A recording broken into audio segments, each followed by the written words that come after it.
Hello दोस्तों, आपका हमारे YouTube चैनल पर हार्दिक स्वागत एवं अभिनंदन है।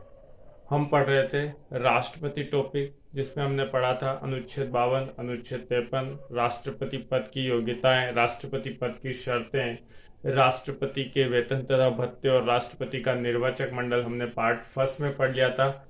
आज हम पढ़ रहे हैं पार्ट सेकंड।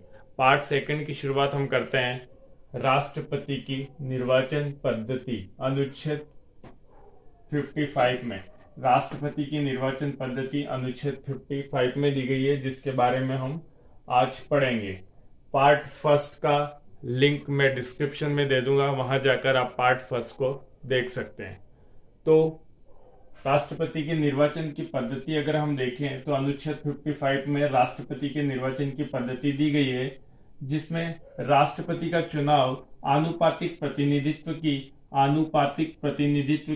एकल संक्रमणीय मत पद्धति द्वारा किया जाता है। तो राष्ट्रपति के चुनाव की पद्धति अगर पूछे तो आनुपातिक प्रतिनिधित्व की एकल संक्रमणीय मत पद्धति राष्ट्रपति के चुनाव की पद्धति है। यह एक अप्रत्यक्ष पद्धति है।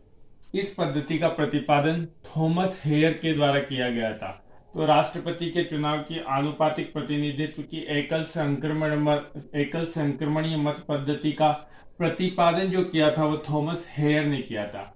इस पद्धति के तहत प्रतिनिधित्व में एकरूपता, समानता या समरूप स्थापित करने हेतु मतों का मूल्य निकाला जाता है। यानी कि राष्ट्रपति के चुनाव की अप्रत्यक्ष विधि इसलिए अपनाई जाती है क्योंकि हर राज्य की जनसंख्या अलग अलग है। वहां की जनसंख्या अलग अलग होने के कारण प्रत्येक राज्य को एकरूपता, समानता या समरूपता मिले, इसलिए यहाँ पर अप्रत्यक्ष विधि का इस्तेमाल किया जाता है, जिसे हम कहते हैं आनुपातिक प्रतिनिधित्व की एकल संक्रमणीय मत पद्धति। इसमें हम सबसे पहले विधायकों का मूल्य निकालते हैं। विधायकों का मत मूल्य निकालने के लिए फार्मूला है राज्य की जनसंख्या, जो कि 1971 के हिसाब से हमें लेनी है। राज्य की जनसंख्या 1971 के हिसाब से, और जिस भी राज्य की हम जनसंख्या ले रहे हैं, जिस राज्य के विधायक का मत मूल्य ले रहे हैं, उस राज्य की विधानसभा के निर्वाचित सदस्यों की संख्या डिवाइडेड बाय जनसंख्या के अंदर विधानसभा के निर्वाचित सदस्यों की संख्या को डिवाइड कर देना है, और डिवाइडेशन आने के बाद 1000 से वापस डिवाइड करना है, तो आपका विधायक का मत मूल्य आ जाएगा। तो राष्ट्रपति की निर्वाचन की पद्धति अगर देखें तो राष्ट्रपति का चुनाव आनुपातिक प्रतिनिधित्व की एकल संक्रमणीय मत पद्धति द्वारा किया जाता है। इस पद्धति का प्रतिपादन थॉमस हेयर ने किया था, और इस पद्धति के तहत प्रतिनिधित्व में एकरूपता, समानता, समरूपता स्थापित करने हेतु मतों का मूल्य निकाला जाता है। और विधायक का मत मूल्य निकालने का सूत्र है राज्य की जनसंख्या 1971 के हिसाब से डिवाइडेड बाय जिस राज्य के विधायक का मत मूल्य निकाल रहे हैं वहां के विधानसभा के निर्वाचित सदस्यों की संख्या डिवाइडेड बाय 1000। तो हमारा विधायक का मत मूल्य आ जाएगा। इसका स्क्रीनशॉट लेना चाहे तो आप ले लें, ताकि हम फिर आगे बढ़े।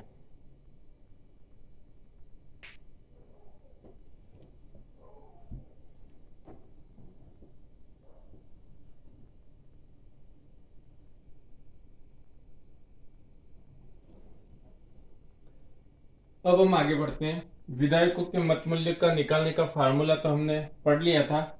उसके बाद हम देखते हैं सबसे ज्यादा विधायक का मत मूल्य किस राज्य का है। तो यूपी के विधायक का मत मूल्य, यूपी के एक विधायक का मत मूल्य कितना है? 208, जो कि सर्वाधिक है। भारत में सबसे ज्यादा विधायक का मत मूल्य है यूपी का 208। 208 विधायक का मत मूल्य है यूपी का। राजस्थान के विधायक का मत मूल्य 129, राजस्थान के विधायक का मत मूल्य है 129। जबकि सिक्किम के विधायक का मत मूल्य है सिर्फ 7, जो कि सबसे कम है। भारत में सबसे कम या न्यूनतम सिक्किम के विधायक का मत मूल्य है, जबकि सबसे अधिक या सर्वाधिक यूपी विधायक का मत मूल्य 208 और राजस्थान के विधायक का मत मूल्य है 129। अगर यूपी के विधायक का मत मूल्य देखा जाए तो इंडिया में सबसे ज्यादा है 208, राजस्थान का है 129 और सिक्किम का है 7, जो कि सबसे न्यूनतम है।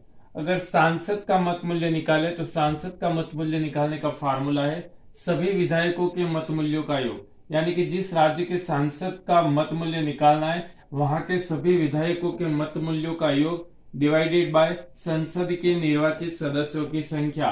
सभी विधायकों के मत मूल्यों का योग, जिस राज्य का निकालना है वहां के सांसद का मत मूल्य निकालना है, तो वहां के राज्य के सभी विधायकों के मत मूल्यों का योग डिवाइडेड बाय संसद जो है हमारी, वहां के निर्वाचित सदस्यों की संख्या। तो ये हमेशा 708 आएगा। इसका आंसर हमेशा 708 आएगा। सांसद का मत मूल्य हमेशा 708 आएगा। क्यों?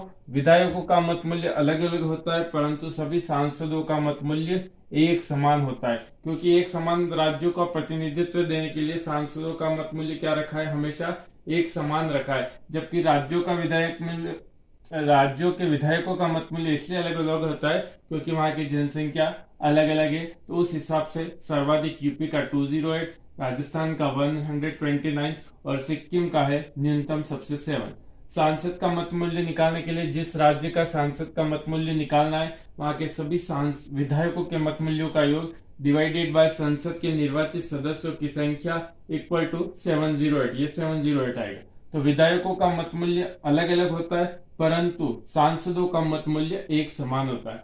ये पॉइंट हमेशा ध्यान रखना है कि विधायकों का मत मूल्य भिन्न भिन्न होता है, जबकि सांसदों का मत मूल्य समान होता है। आप इसका स्क्रीनशॉट लेना चाहे तो ले सकते हैं। फिर हम आगे बढ़ते हैं।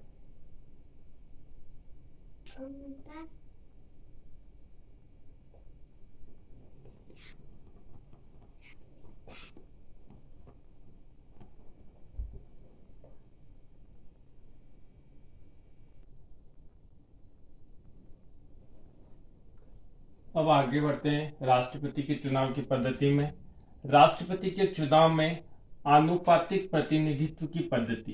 राष्ट्रपति के चुनाव में आनुपातिक प्रतिनिधित्व की पद्धति इसलिए अपनाई गई है ताकि छोटे राज्यों को भी उचित प्रतिनिधित्व प्राप्त हो सके, यानी कम जनसंख्या वाले राज्य या छोटे राज्यों को भी अपना उचित प्रतिनिधित्व प्राप्त हो सके। इसलिए राष्ट्रपति की चुनाव प्रणाली अप्रत्यक्ष प्रणाली है और अप्रत्यक्ष में भी आनुपातिक प्रतिनिधित्व पद्धति की प्रणाली है। इसका मुख्य कारण यह है इस प्रणाली को अपनाने का कि छोटे राज्यों को भी उचित प्रतिनिधित्व प्राप्त हो सके, और यह पद्धति अल्पसंख्यकों को भी प्रतिनिधित्व देने की सर्वश्रेष्ठ पद्धति है। इस पद्धति से हम अल्पसंख्यक लोगों को भी प्रतिनिधित्व दे सकते हैं, जो कि सर्वश्रेष्ठ होता है। तो राष्ट्रपति के चुनाव में अगर आपसे प्रश्न पूछा जाए कि राष्ट्रपति के चुनाव में आनुपातिक प्रतिनिधित्व की पद्धति क्यों अपनाई जाती है, क्योंकि ताकि छोटे राज्यों को भी उचित प्रतिनिधित्व प्राप्त हो सके या कम जनसंख्या वाले राज्यों को भी उचित प्रतिनिधित्व प्राप्त हो सके, इसलिए यहाँ पर आनुपातिक प्रतिनिधित्व की पद्धति अपनाई जाती है।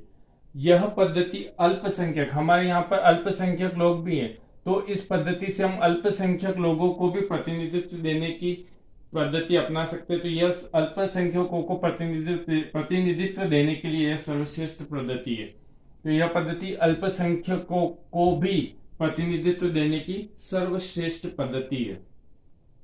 अगला, राष्ट्रपति के चुनाव में प्रत्येक मतदाता यानी कि एक जो मतदाता होता है वो सभी उम्मीदवारों को वरीयता क्रम में मत देता है। राष्ट्रपति के चुनाव में प्रत्येक मतदाता सभी उम्मीदवारों को वरीयता क्रम में मत देता है। हम सामान्यतः चुनाव में भाग लेते हैं, मत देने जाते हैं, तो 5 अगर उम्मीदवार है तो हम किसी एक को वोट देते हैं। लेकिन राष्ट्रपति के चुनाव में प्रत्येक मतदाता है वो जितने उम्मीदवार होंगे उन सभी को मत देगा वरीयता क्रम में, यानी अपनी पसंद के अनुसार। कैसे होगा हम आगे देखते हैं। मतगणना प्रथम वरीयता के आधार पर की जाती है तथा निर्वाचित होने के लिए चुनाव कोटा प्राप्त करना आवश्यक होता है। मतगणना हमेशा प्रथम वरीयता के आधार पर की जाएगी सर्वप्रथम, और निर्वाचित होने के लिए चुनाव कोटा प्राप्त करना आवश्यक है। सामान्यतः हम चुनाव को देखें तो हमारे जो पंचायत चुनाव या जिला परिषद चुनाव होते हैं तो वहां पर सबसे ज्यादा वोट जो लाया वो जीत जाएगा। लेकिन राष्ट्रपति के चुनाव में इस प्रकार की प्रणाली नहीं अपनाई जाती। यहाँ पर एक चुनाव कोटा फिक्स किया जाता है कि वो उतने वोट जो लाएगा वही जीता माना जाएगा, नहीं तो वह जीता नहीं माना जाएगा। तो आप इसका स्क्रीनशॉट लेना चाहे तो ले सकते हैं। फिर हम आगे बढ़ते हैं कि प्रत्येक मतदाता सभी उम्मीदवारों को वरीयता क्रम में मत कैसे देता है और चुनाव कोटा क्या होता है और किस सूत्र से इसे निकाला जाता है, इसके बारे में हम आगे चर्चा करेंगे। तो आप इसका स्क्रीनशॉट लेना चाहें तो ले सकते हैं। एक बार हम फिर से रिपीट कर लेते हैं। राष्ट्रपति के चुनाव में आनुपातिक प्रतिनिधित्व पद्धति इसलिए अपनाई गई है ताकि छोटे राज्यों को या कम जनसंख्या वाले राज्यों को भी उचित प्रतिनिधित्व प्राप्त हो सके।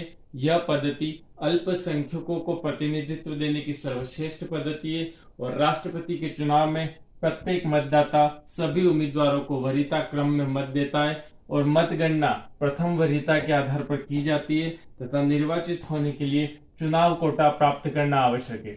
प्रश्न आ जाए कि राष्ट्रपति के निर्वाचित होने के लिए कौन सा कोटा प्राप्त करना आवश्यक है, तो चुनाव कोटा प्राप्त करना आवश्यक है। या राष्ट्रपति निर्वाचित होने के लिए क्या आवश्यक है, तो सबसे अधिक वोट प्राप्त करना आवश्यक है, चुनाव कोटा प्राप्त करना आवश्यक है, या इस तरह के ऑप्शन दिए जाए तो आपको क्या करना है, चुनाव कोटा प्राप्त करना आवश्यक है। तो आप स्क्रीनशॉट लेना चाहे तो ले लें, फिर हम आगे बढ़ते हैं।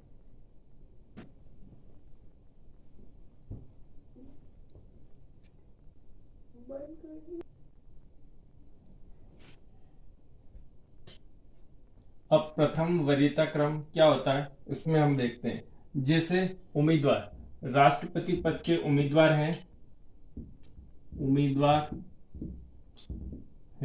ए, बी, सी और डी।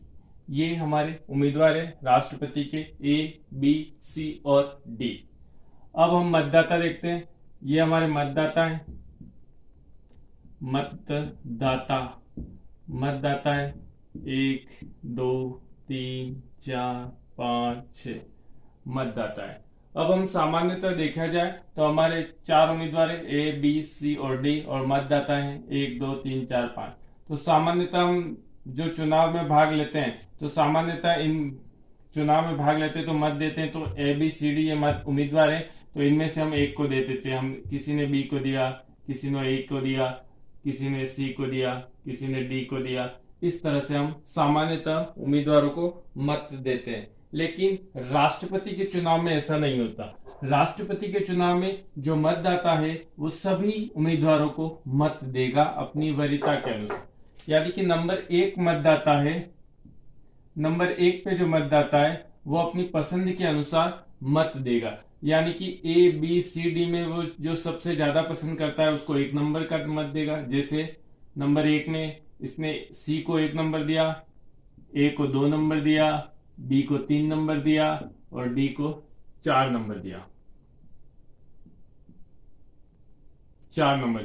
इसी तरह से दूसरा मतदाता है, इसने पहली पसंद ए को दी, दूसरी पसंद इसे दी, तीसरी पसंद इसे दी और चौथी पसंद इसे दी।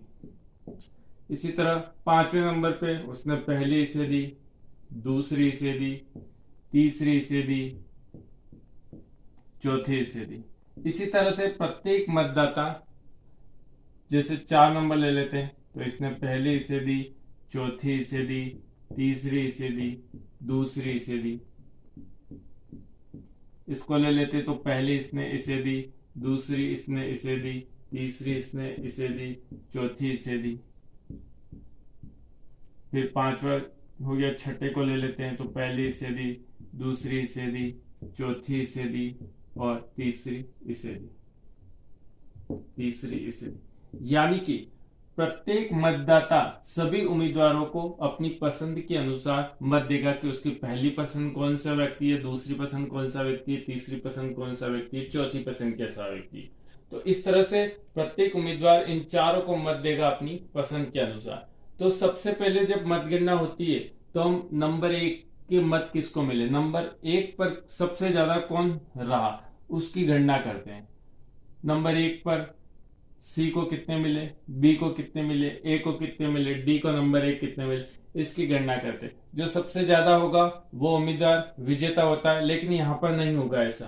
अब मान लिया ए को सबसे ज्यादा नंबर 1 मिला तो फिर देखा जाएगा कि इसने चुनाव का कोटा प्राप्त किया या नहीं। चुनाव का कोटा निकालने का फार्मूला में आपको, चुनाव का कोटा, ए ने सबसे ज्यादा फर्स्ट नंबर प्रथम पसंद है लोगों की, लेकिन इसने चुनाव का कोटा प्राप्त किया या नहीं। अगर ये चुनाव का कोटा प्राप्त कर लेता है तो इसे राष्ट्रपति पद का उम्मीदवार घोषित कर देंगे, मत विजेता घोषित कर देंगे। और अगर ये चुनाव का कोटा प्राप्त नहीं कर सकता, तो प्राप्त नहीं किया है, तो इसे इस उम्मीदवार को विजेता घोषित नहीं किया जाएगा, क्योंकि जो भी चुनाव कोटा प्राप्त करेगा वही विजेता होगा। तो एक नंबर की गणना हो गई। अब दूसरे नंबर की गणना शुरू होगी। दूसरे नंबर की गणना शुरू होने से पहले जो सबसे कम, यानी कि हमारा फोर्थ नंबर जो है, वो जो सबसे ज्यादा जिसको मिला होगा उसकी वोटिंग हम ट्रांसफर कर देंगे सेकंड नंबर के अंदर। सेकंड नंबर के बाद अंदर ट्रांसफर करने के बाद दूसरे चरण की मतगणना होगी। हमने पहले में तो फर्स्ट सबसे ज्यादा किसे मिला था ये देखा था। अब दूसरे चरण में हम नंबर 2 सबसे ज्यादा किससे मिला ये देखेंगे। 2 सबसे ज्यादा नंबर इसे मिला मान लिया, तो इसने चुनाव कोटा प्राप्त किया या नहीं। अगर चुनाव कोटा प्राप्त किया तो यह विजेता हो गया, और चुनाव कोटा प्राप्त नहीं किया तो यह विजेता नहीं होगा। तो इस तरह से राष्ट्रपति का चुनाव होता है कि सभी उम्मीदवार को सभी मतदाता अपनी वरीयता क्रम में मत देते हैं। अब चुनाव कोटे का क्या फार्मूला है, इसके ऊपर हम चर्चा करते हैं।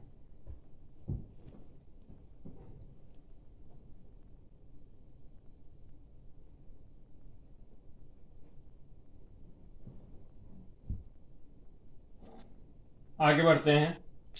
चुनाव कोटा का फार्मूला हमने देखा है कि चुनाव कोटा दिए गए कुल वैध मतों की संख्या डिवाइडेड बाय निर्वाचित होने वाले सदस्यों की संख्या +1 और डिवाइडेड बाय +1। तो दिए गए यानी कि राष्ट्रपति के चुनाव में दिए गए वैध मत, अवैध यानी कि जो रिजेक्ट हो गए उन मतों को छोड़कर दिए गए कुल वैध मतों, यानी कि जो वैध है उन मतों की संख्या, और डिवाइड करना है किससे, निर्वाचित होने वाले सदस्यों की संख्या, यानी कि राष्ट्रपति के उम्मीदवार जो हैं उनकी संख्या +1 और +1। तो यहाँ चुनाव कोटा आ जाएगा, और इस चुनाव कोटा में जो जितने मत आएंगे वो मत अगर कोई सदस्य या उम्मीदवार प्राप्त कर लेता है तो विजेता माना जाएगा। और यह चुनाव कोटा इस फार्मूले से निकलेगा।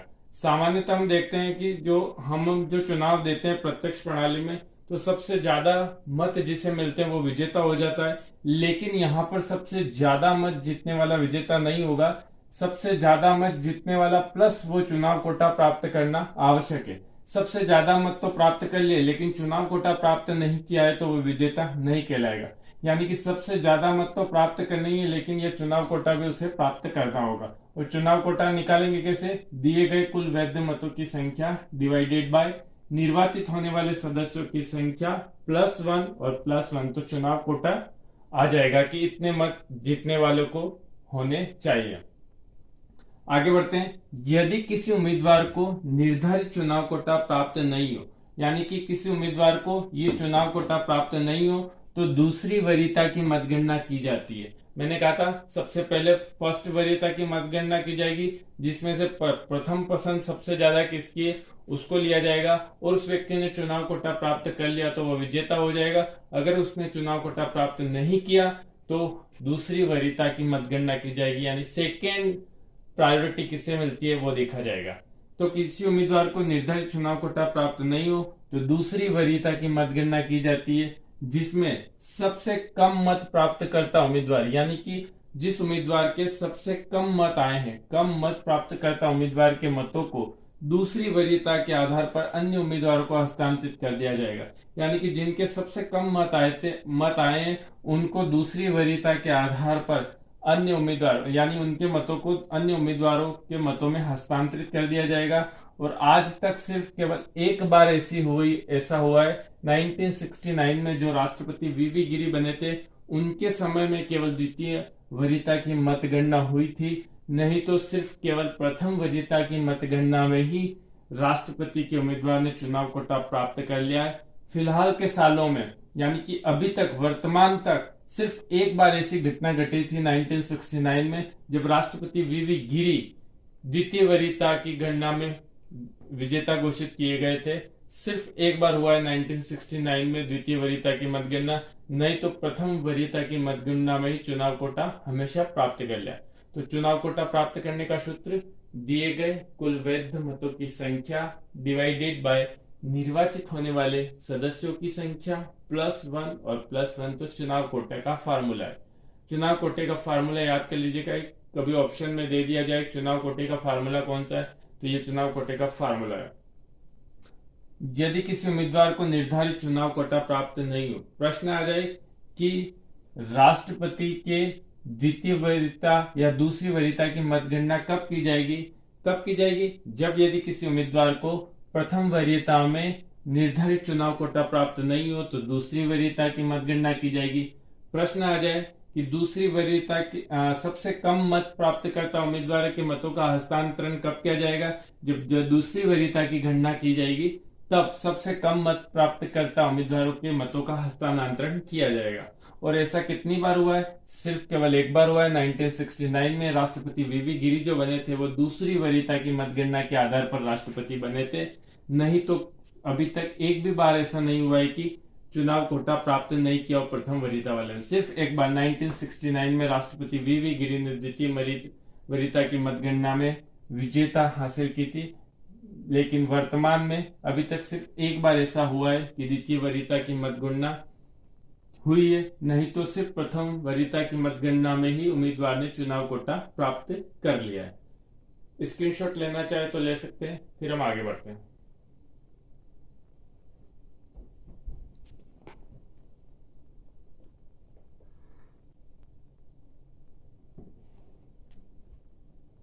आगे बढ़ते हैं। राष्ट्रपति के निर्वाचन पद्धति में राष्ट्रपति के निर्वाचन में सामान्यतः लोकसभा